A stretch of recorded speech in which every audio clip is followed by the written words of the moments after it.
In this box, I have 500 3/4-inch crickets. But in the box on top of it, I have a tiny little frog that's the color of an avocado and that is shaped like a little hamburger patty. In today's video, we're going to be talking about how to keep baby Pac-Man frogs, how to raise them safely into a less fragile, hardy, hungry adult life stage, and you're gonna love it because Pac-Man frogs are amazing pets. And yeah, I don't really know what else to say, honestly. You're just gonna see they're a lot of fun. Well, let's get into the video. South American horned frogs, or frogs belonging to the Ceratophrys genus, come from various parts of South America. Depending on the species, they're commonly found in Argentina, Uruguay, Brazil, Surinam, Bolivia, and Paraguay. I love all kinds of Pac-Man frogs. And when I say all kinds, there are 3 species predominantly found in herpetoculture. The first and most available is the Cranewell's horned frog, Ceratophrys cranewelli. Next is one of my personal favorites, the ornate horned frog, or Ceratophrys ornata. This species gets a bit larger than the Ceratophrys cranewelli, and in my opinion has an exceptionally ravenous appetite. Lastly is the Surinam horned frog. This species is stunning, it possesses very large fleshy points over its eyes, and in the wild it's known to be a specialized frog eater. And that species is one of my favorites, but they're very hard to come across captive bred. However, nowadays they're starting to pop up, and that's what we're unboxing today. I wanted to get another one because the greens are stunning. I absolutely had to have a second animal to raise. So we're gonna unbox this froglet, and I'm going to set it up and show you how I choose to raise my horned frog or Pac-Man frog froglets, the safest way to do it, and then what the options are for you and how you can have success raising these animals as well.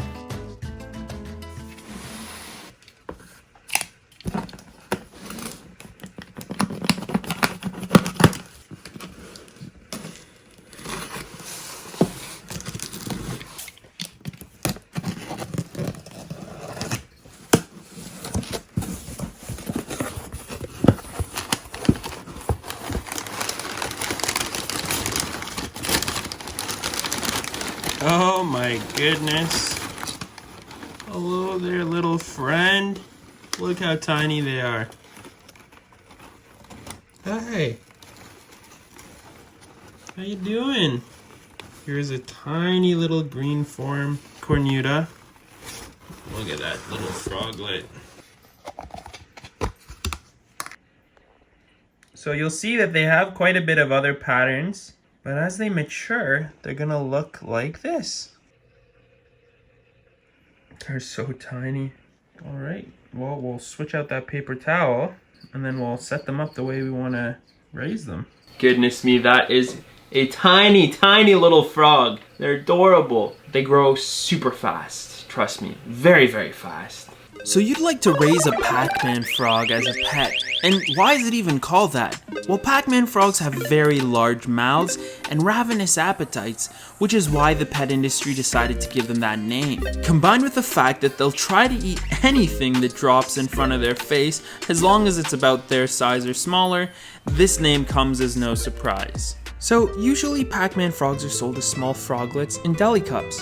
And the deli cups housing those frogs usually contain paper towel, coconut husk, or sphagnum moss. But what if I told you that I actually don't recommend you house froglets on any of these substrates? Because despite the fact that Pac-Man frogs make pretty hardy pet amphibians, they have a tendency to be a bit more delicate during their froglet stage. You see, Pac-Man frogs use their exceptionally large mouths to catch their prey. They strategically hide in their environment and ambush their prey like this. But look how wide their mouth has to open to do this. The risk of ingesting substrate is pretty high, and for a froglet, this could be a life and death situation. What we generally forget is that a great percentage of Ceratophrys species come from parts of South America that experience great seasonal contrast. And by that I mean, part of the year is very dry and the animals estivate, which is sort of like hibernation underground where they cocoon themselves in layers of skin. But then for the remaining part of that year, their environment becomes lush and verdant due to rain and flooding. So, these animals live in floodplains. And that type of substrate is often firm and clay-based, not resulting in a loose substrate that is easily ingested. So although your Pac-Man froglet may seem secure and content burrowing and living in cocoa fiber, this substrate is too loose and has large particles that may pose a serious hazard to your froglet. Even worse is sphagnum moss. These large strands can easily be ingested when the animal catches a cricket and can cause an intestinal blockage. In theory, you can house your animal on paper towel so long as you have the discipline and time to change it out daily. Remember that we're only worrying about this because the froglet is in a delicate life stage. Of course, as soon as the frog has doubled in size, it should be more than safe to house on loose substrate. So now that you hopefully understand where I'm coming from with regards to the froglets being delicate, my recommendation is that you house them on filter sponge as substrate. Don't worry, I'll have links posted down below to everything you need to set up a baby Pac-Man frog, so just check the video description. But essentially, this comes vacuum sealed or flat packed, and then once you remove it from the packaging, it expands back to its natural state. This stuff's super easy to work with. Essentially, you just grab a pair of scissors and cut it to shape into the container that you're going to be housing the animal in. I use the scissors to carve a slope into approximately 1/4 of the foam pad so that part of the water level will be above the substrate, offering the froglet a safe way to soak and bathe. Although many of the frog breeders I've seen that use foam this way don't do this, I suggest adding leaf litter over top of the foam so that your animal has a sense of security. Remember, they're certainly more exposed this way because they can't burrow into the substrate, so giving them leaf litter to hide under is natural and most likely helps your pet feel safe. For the lid, I just drill a few holes in the top and that usually does it. If you notice any mold growth, you may need some cross ventilation and a cutout screen window to drop the humidity a bit. Pac-Man froglets poop every few days, and as soon as you notice stool, it's time to do an easy cleaning. As you can see, my larger green cornuta froglet named Avocado has a pretty dirty water feature. This frog recently took a stool and has developed some algae around the sides. What we'll do first is safely remove them with a catch cup and then take the container to a cleaning station. I strongly suggest you do this every 2 to 3 days, regardless of the fact your frog may or may not poop in that time. Remember that the animal is often urinating, and this will also foul the water without you potentially noticing. The first thing I usually do is remove all the leaf litter from the bin. Once that's done, I remove the filter foam substrate.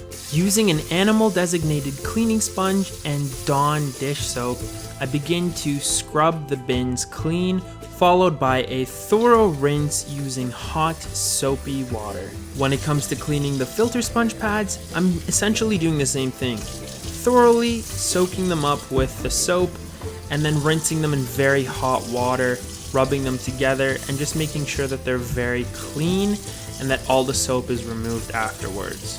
For the leaf litter, I actually use a tiny bit of Dawn soap as well and rinse them in really hot water and then dump that water and rinse it again until I don't see any more soap.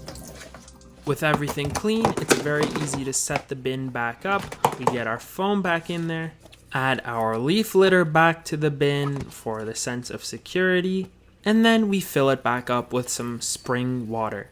I strongly recommend not using tap water, and if you're going to use tap water, make sure you condition it carefully with an aquarium water conditioner to remove chlorine contaminants and heavy metals.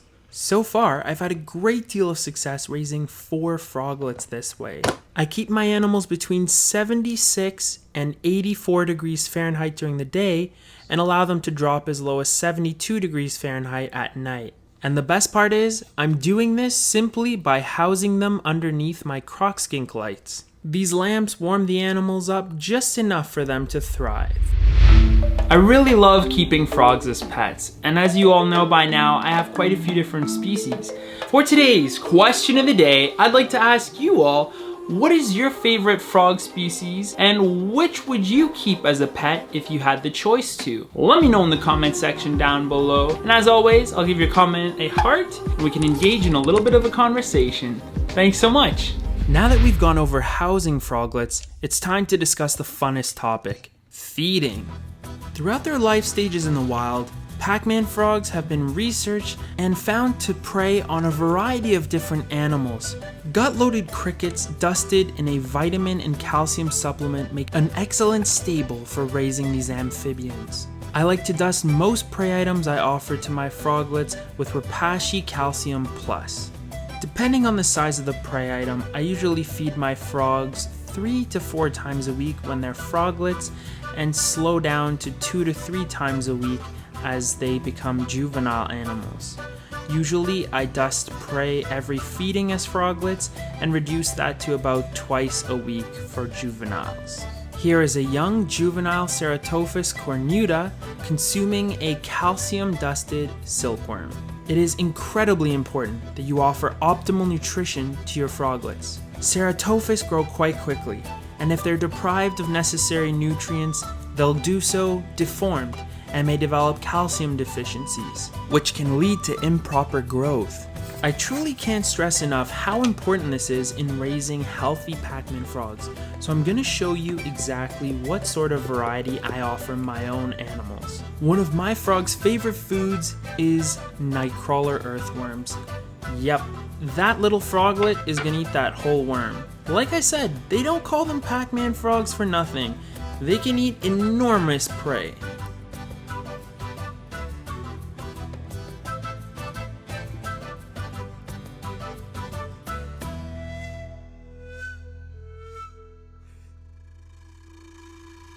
Here are some more whole prey items I recommend putting on rotation in the animal's diet. That's some cut up silver-side fish, as well as frozen thawed pinky mice. After settling in for a few days in your care, most Pac-man frogs will readily accept tong-fed prey. Use tongs that have rubber tips so that you don't injure your frog. All you have to do is take the food and animate it or wiggle it around in front of their face, and they should show interest in eating it. Silver sides are an excellent source of calcium for your frogs, and they are whole prey, which is great, meaning they have all the organs and everything necessary to provide various forms of nutrients to your animal. One tip or trick that works well with froglets that are reluctant to feed is simply nudging them in the face with the food. This usually results in the froglet biting down on whatever's being rubbed up against its snout. Frozen thawed pinky mice are also highly nutritious, but they are quite fatty and should only be offered to froglets every few weeks. What's great about them is they have a very ideal calcium to phosphorus ratio, which will again help benefit a growing animal.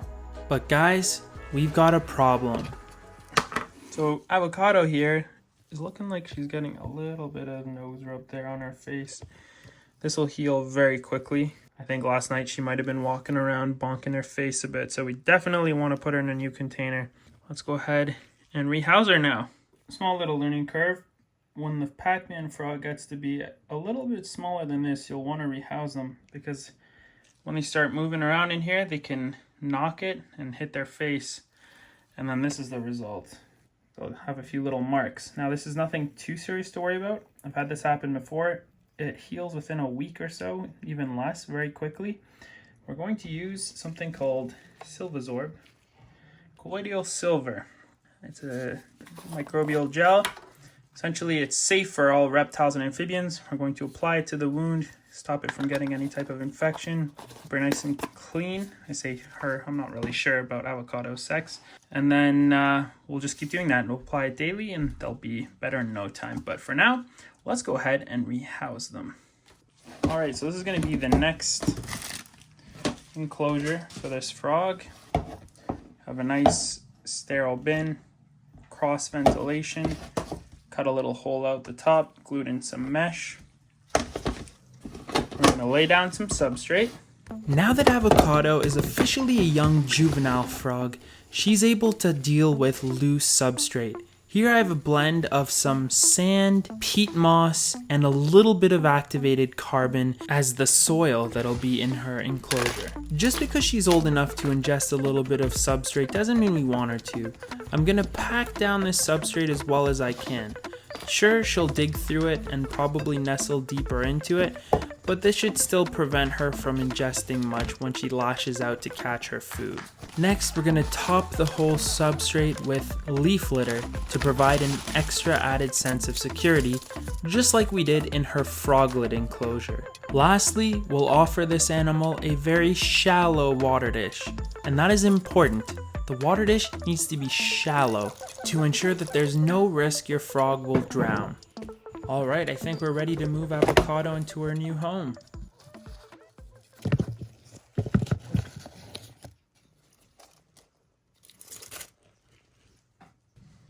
Now all that's left to do is apply a little bit of the Silvasorb gel to the wounds on her face.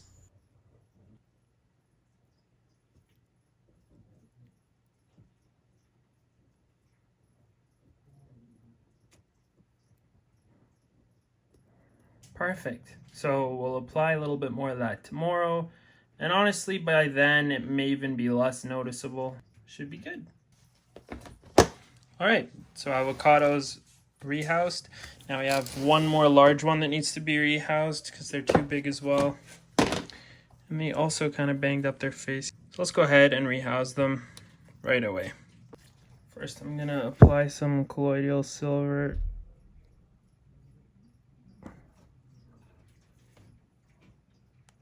Make sure the face heals properly. There you go, Froggy. All is good. There you go. And you already know how I set up a juvenile bin, so we'll zoom through this quickly. Adding spring water to our water dish, and carefully moving our frog into their new home. It didn't take long for them to hide in the leaves. Okay friends, so we're just checking on my little buddy here. It's 2 days later. As you can see, the wounds have actually healed significantly. The rub on the snout is very well healed over. The eyes are also kind of going away. You can see there's green coloration coming back. I'm just going to apply some Silvasorb to the animal's face, hoping that they're not going to try and eat the Q-tip. And then we'll just continue to do that. All right, little friend. Sorry to stress you. Good. Now this frog's kind of like sorcery because they healed up so well already. You can just see a little bit of the rub there, but overall looking good. Go ahead and apply some Silvasorb. Got another Q-tip there. Please don't eat this. Just gently rub a little bit like that on the snout. The eye rub's just about gone for this one. But I got a bit of dirt on it. I'm gonna grab a new Q-tip. I'm gonna put a little bit around the eyes too, just in case. Good. So yeah, this is a very, very important product to have. Honestly, I recommend anyone who keeps reptiles and amphibians have some of this. Dr. Brown recommends it. It's a really, really important thing to have on hand. I'll have a link down below in the video description if you want to purchase it there and support the channel that way too through affiliate marketing. There you go. Alright everybody, so this is day 4 of applying the Silvasorb ointment to the Ceratophrys cornuta. As you can see, the frog is looking good. Pretty much fully healed in just a few days. Okay, you're going to gently put the ointment like that. Sorry, I'm blocking your nostril, friend. It'll clear up. Good job. You're good, you're good. You'll be good. There we go. The frog has just about fully recovered. It's gonna do just great. And of course we give him a little good job snack for doing a good job. And then next we have Avocado here. My large green Ceratophrys cornuta. Avocado has pretty well also completely healed. You can just see a few little marks left, so we'll go ahead and give them a little bit of Silvasorb, and this is honestly going to be the last treatment, I'd say, at this point. Okay.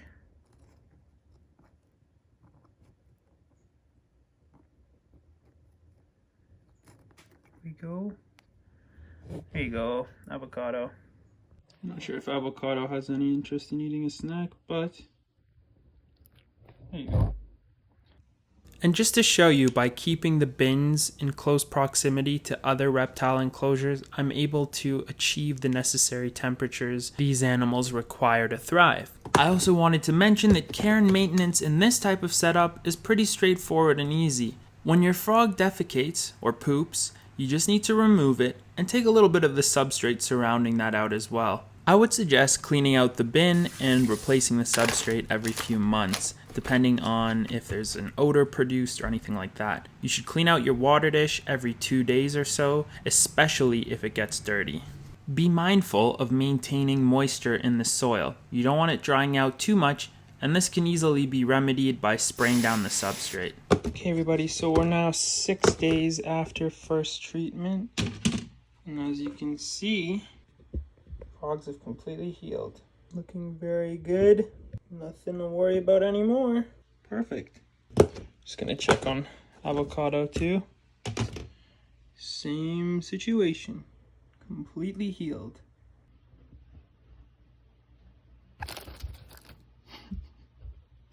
But yeah, as you can see, avocado is completely healed up there. Let me know if you have a name suggestion for this frog. Hello, would you also like to have a cricket? Truly masters of ambush. Predation. Oh yeah, there you go. That's a happy frog. Well done. So I just want to clarify things. Yes, we're keeping Pac-man froglets in small little containers, but that's for a multitude of important reasons. One, to simplify their ability to find food. There's no reason that they should have an extra challenge to find food when they're that young and delicate. We want them to get food, we want them to grow strong and healthy. Again, we can put them in a larger enclosure once they've become a bit more robust, healthy, and put on some weight. So this is just a temporary thing.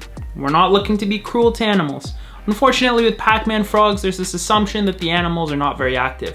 While that may be true because they are ambush predators, they do hop around at night here and there and should be provided with a little bit more room. But again, that's something maybe we can discuss in an adult Pac-man frog care video. For now, we're focusing on raising a froglet into a juvenile-sized animal.